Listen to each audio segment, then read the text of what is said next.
Welcome to the Bringing the Human Back to Human Resources podcast.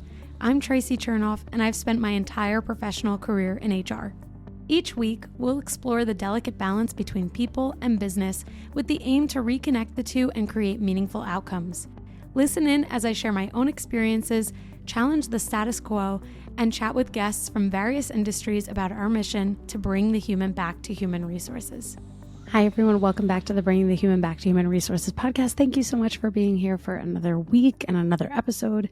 Thank you also for listening in general. We are in the midst of the Layoff series, and this is our third episode in the Layoff series. And I am recording after a conversation that I had for our fourth and final episode of the Layoff series, which is for next week.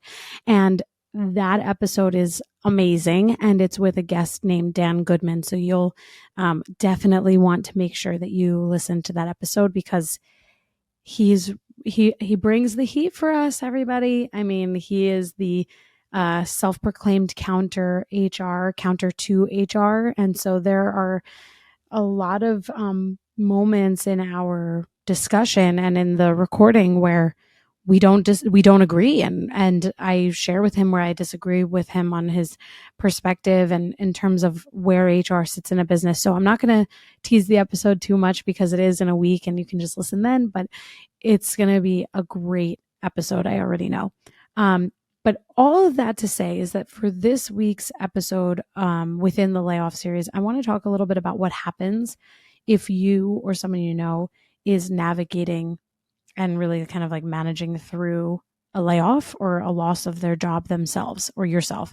And so, we talked a lot with Jenna Dune a couple episodes ago, and then I shared last week a little bit on, what it's like after a layoff and what happens with survivor's guilt and what happens after, someone is laid off and what the company experience is like. So this week we're going to talk about the employee experience. So first and foremost, once you or someone let's just say someone is laid off, there is that initial shock and anger and upset, right? And disbelief that sets in.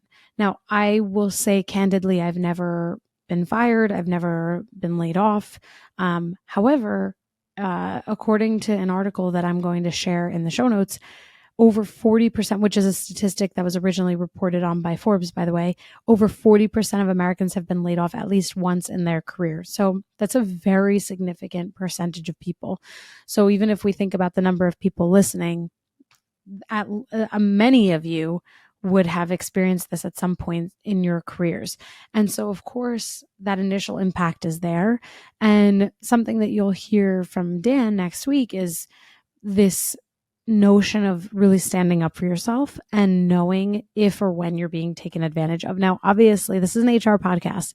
And obviously, I advocate for HR practitioners to be sound professionals and to be supportive and to be on the right side of business operations, right? And to really challenge if something is not being done correctly and to really do the right thing, just fundamentally. That doesn't mean that the wrong thing isn't ever done. Now, of course, sometimes there are HR practitioners who do the wrong thing. And of course, sometimes there are HR practitioners who are asked to do something that is fundamentally the wrong thing to do. So in the event that that is the circumstance, sometimes someone will have to stick up for themselves. They're going to whistleblow potentially if there's, if there are other things going on. And so if you or someone you know is impacted by the loss of a job or a layoff, there should be, some reflection on that experience in the job. And if there is shock, because it wasn't expected, then also that potentially means that there wasn't a whole lot of transparency throughout the experience and throughout the employment experience. Now, of course, immediately, some of the reasonable concerns that come up are what happens to my healthcare and my benefits? What happens with my final pay? What happens with things that I might have in an office, right? What happens with my equipment? What happened? Like, can I say bye to everyone? Especially if it's like a same day termination.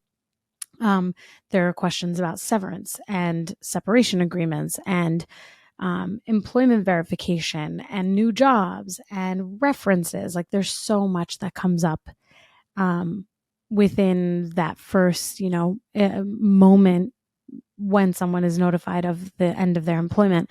And all of those things are totally reasonable. And hopefully, if you listen to last week's episode, when you think about your preparation, you do have all of those answers ready for the person. If you are the person on the receiving end of a layoff conversation, then these are all questions that you should ask.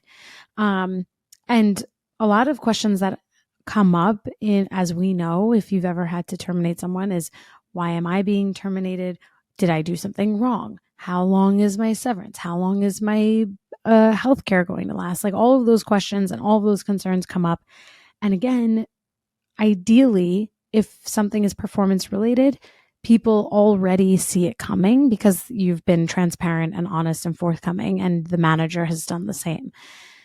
But in the event that that doesn't happen, which hopefully is seldom, all of those questions need to be answered by the person delivering this news.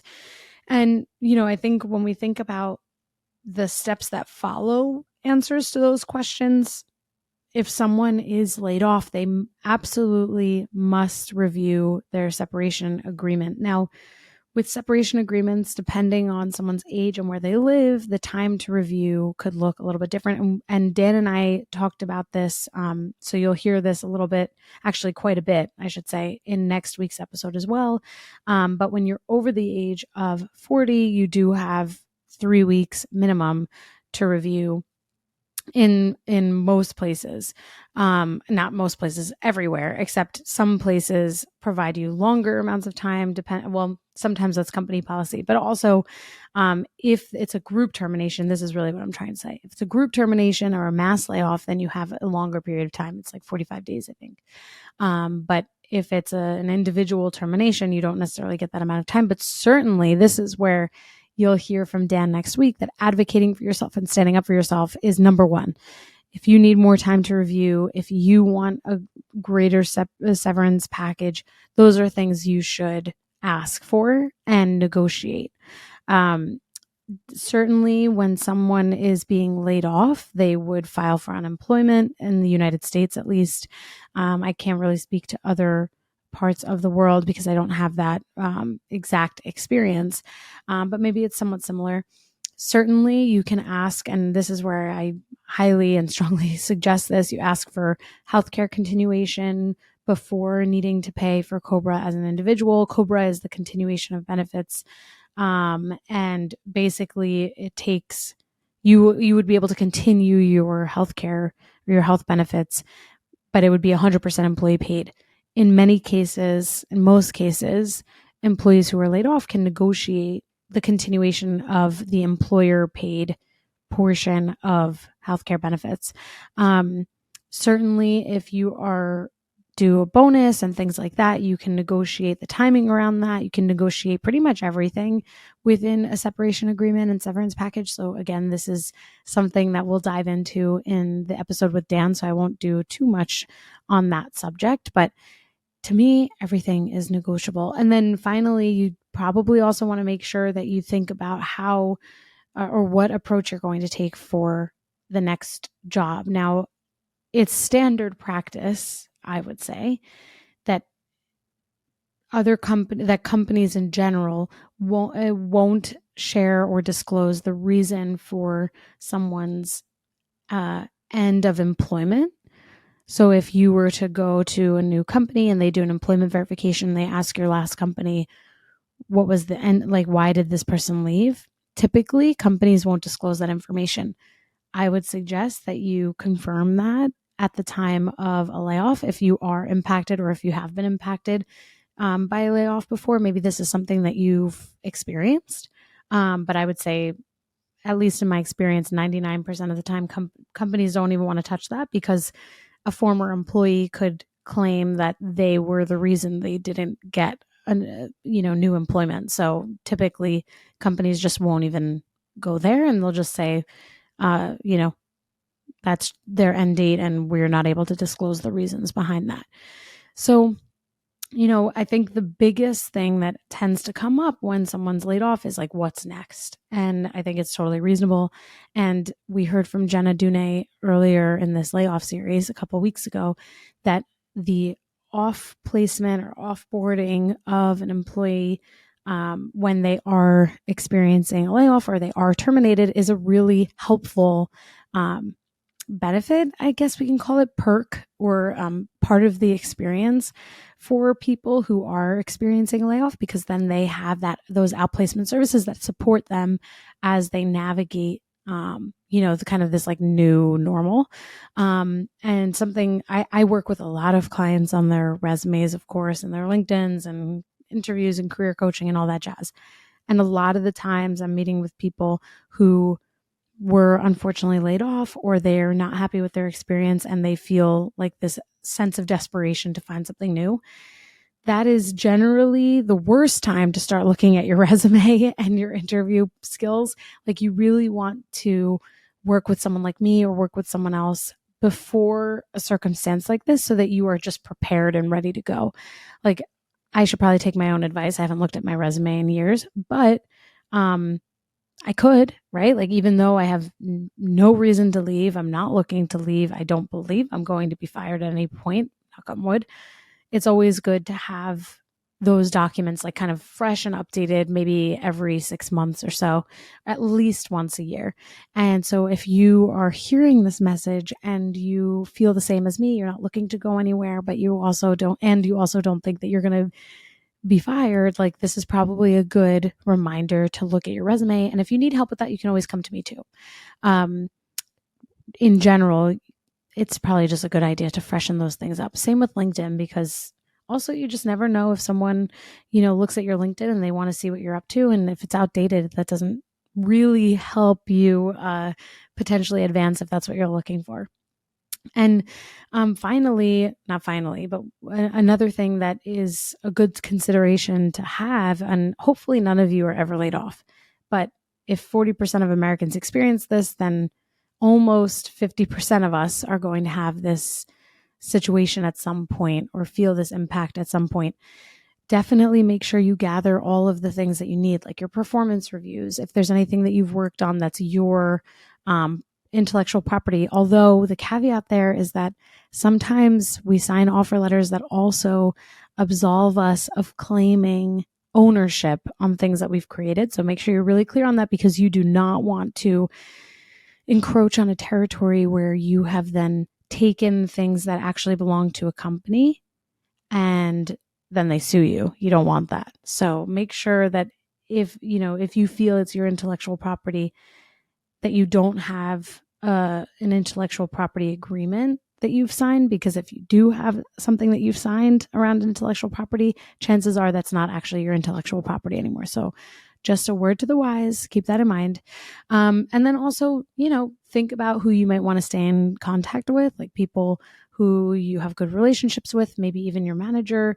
You can always ask for a reference. Not every company offers or provides references, because sometimes it's like a conflict. And I found it's like 50-50 in the companies I've worked for. Some companies, when they're more established, are like, nope, we don't offer any professional references. And some companies just simply do not care. And you can provide a professional reference or receive a professional reference, but make sure you ask.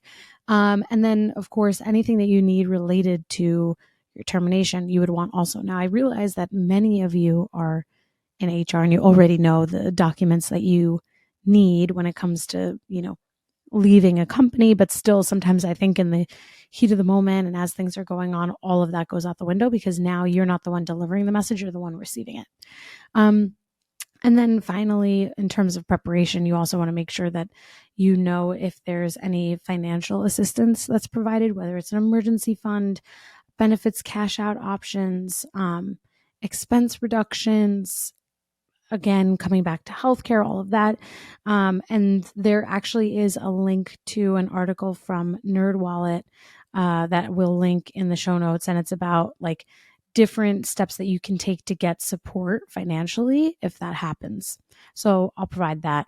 And then, finally, I think we've talked about this before on the podcast, that our jobs often are part of our identities. Like, I know I conflate my identity with my career all the time, and I'm honestly okay with that. I have a podcast and everything that I do is HR Traci. Like, that's just kind of how I live, and that's okay with me. But I think when layoffs happen, it's extremely deflating, and it has an impact on our ego and our pride and our sense of self. And so I realize it's easy for me to say, but I would really recommend that you try not to have those feelings. And again, very easy to say. But when we have those feelings, we are conflating our identities with our careers, when actually, if we're working for someone else, I think the exception is if you have your own business, but you're not going to lay yourself off. But in the event that you work for someone else and you don't have your own business, you're an employee. Like, your career can be totally separate from the place in which you work. Like, you can be an HR professional regardless of whether you work at Chase, Target, or a mom and pop boutique, right? The key there is that you take your career and all the things with you, and the person or the company that you work for is just where you kind of hang your hat. And so your ability to do a good job as a practitioner is not solely based on whether you're employed or not. But again, easy for me to say.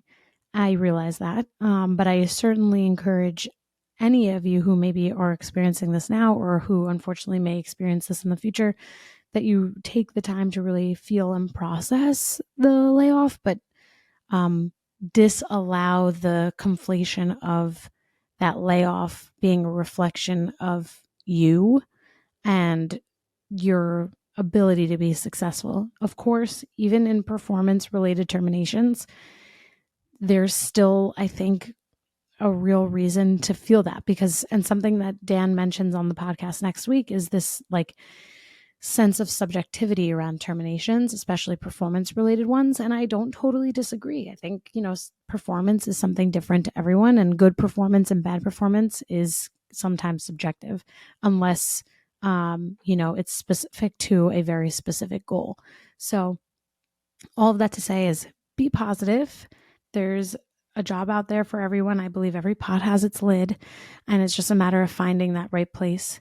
And, just as we learned when we were kids, when you get knocked down, you just have to get right back up and keep going. So I hope that this is like an episode that no one ever needs to really like leverage or use or rely on. But I also hope that if you are in this situation, or you find yourself in this situation, that it's helpful in some way to you. So all of the articles that I referenced and all of the links that I kind of talked about will be in the show notes, so you can kind of do your own digging and read a little bit more. But, sometimes it can be really difficult if we are the ones, like the practitioners, kind of executing or driving forward either a goal or a termination or like something for the business, and then it's kind of turned on us, and then we're the ones experiencing it. That's probably very difficult, and I hope I never have to experience that too. But if Forbes is right, and 40% of Americans experience a layoff throughout their careers, like, that's tough. Then that might be something that we all have to, one day be prepared for. So with that, I hope you all have a wonderful rest of your week. Thank you again for listening to this episode. And don't forget, next week is the last episode of the Layoff series with Dan Goodman. And I'm really excited for you to hear all of his thoughts. Thank you so much. Hey, just before you go, don't forget to subscribe to this show so that you are the first to hear when an episode drops each week. And maybe leave a 5-star review and a comment about how much you loved this episode. Plus, if you have someone in mind who would really enjoy this episode, make sure you share it with them. Thank you so much for tuning in, and I'll see you next week.